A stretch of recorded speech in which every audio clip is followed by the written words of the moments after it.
Hey guys, welcome to LawnCareMadeEasy.com. I'm Zach Stroud. Today I'm going to give you 6 tips that you need to know before irrigating, so stick around.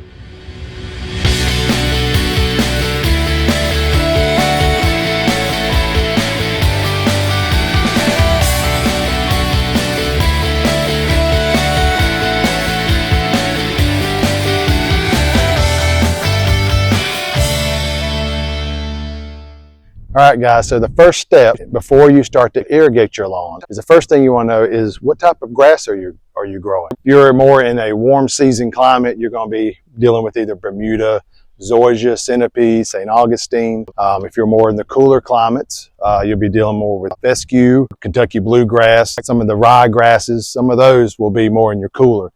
Now, where I live in South Carolina, they do grow some fescue down here, the tall fescue, and it holds up pretty well, but you have to do a lot of watering to keep that alive. So that's one of the first things. And then you move into, you have to know your soil type, okay? Is it sandy? Are you dealing with clay soils? Those are some of the things that you need to know before you start irrigating to know exactly how much water your lawn needs and what it can take. Okay guys, so the second step is the frequency of watering, okay? Usually a general rule is you're going to water about 1 to 2 times a week, and that includes if you're getting a lot of rainfall, okay? Or if you're not getting a lot of rainfall, you may have to increase that depending on how hot your temperatures are, like if you're in the summertime. And here we are bursting with heat at about 95 to 100 sometimes. Degrees, that's really going to dry your lawn out. So the frequency is really going to matter, because what we want to do is we want to get down into that root zone. When we get down into the root zone, then that will cause our roots to go deeper, okay? If you're just watering the surface, you know, a couple of times a week and you're not really setting that timer to stay on there, then you're not going to have deep roots. You're going to have more shallow roots. So you need to have a good frequency, which is about 1 to 2 times a week. And you want to water at first, you want to get in there deep, so you're going to water to about 6 inches, okay? Now, one of the reasons we're watering deep is we got to get those roots to kind of dig deep in the ground. If you're just watering on the surface, they won't dig down and have a good root system. So watering deep instead of just watering the surface is very important.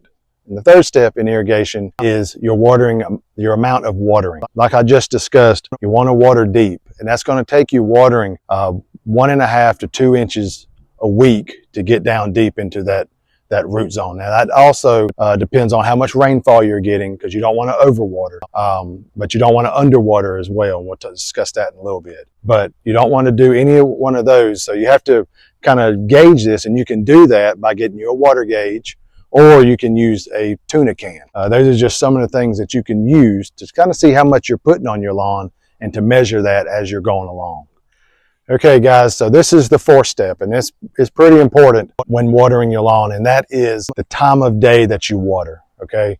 You want to kind of get that watering in between 4 a.m. to 9 a.m., okay? Because after that, it's starting to build up a lot of heat, the humidity's already there, and you're really doing nothing but causing more harm than good. So get you a timer and get that irrigation going, you know, between 4 and 9. You don't want to water in the evening. I know that's sometimes a good time to water for something, especially plants. I really think that's a great time to water. But for the lawn, you can cause some fungal problems, okay? And you don't want to run into that, because that's just something else you have to deal with. So just make sure that you're watering between 4 and 9 a.m. Also, I also want to make this note that our city water, if you have city water, then you know that has chlorine in it. So watering not early enough will cause that chlorine to sit on these blades of your lawn, of the grass, and then that can cause some burning as soon as that sun hits that chlorine. So the earlier you can water, the better, because it'll have time to dry. Now it may still be, the chlorine may still be on the leaf, but it's not going to be wet, so it's not going to cause that burning effect, okay? So it's best if you can water early in the morning and try to avoid evenings if possible. Okay guys, so your fifth step is you want to get a good watering system in. Now you can have some irrigation underground, you can have it above ground, whatever you need, just as long as you get some water on there. I'll show you what I use right here. So this is one of the sprinklers I use, okay? It's just something I picked up at Lowe's, and it's nothing special, but it does cover a large amount of my lawn. So all I do is turn this thing on. You have showers, You have, you know, the small droplets, large droplets. You have a flat, you have everything you need right here to water your lawn, and it spreads out pretty far. So it doesn't really matter what you're using as long as you get a good coverage and you're watering deep like we discussed before. It's also really good to have a timer, guys, because you really don't want to bother with this all the time as far as like trying to keep up with schedule. So put your watering system on a timer. You may have to move your sprinkler around in your lawn if you have a large one, or if you want to get multiple of these, that's fine as well.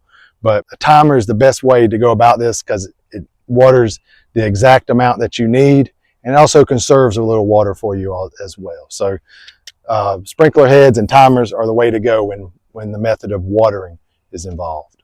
Okay guys, so your sixth step in irrigating your lawn is we don't want to overwater or underwater, okay?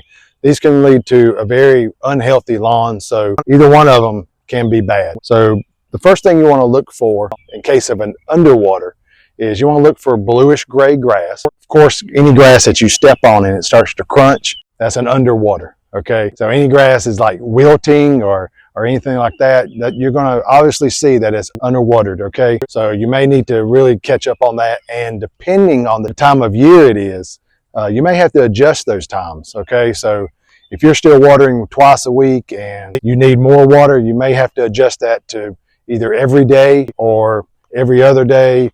Always be aware of the season that you're in when you're watering. Also to look for is overwatering. That's going to lead to more shallow roots.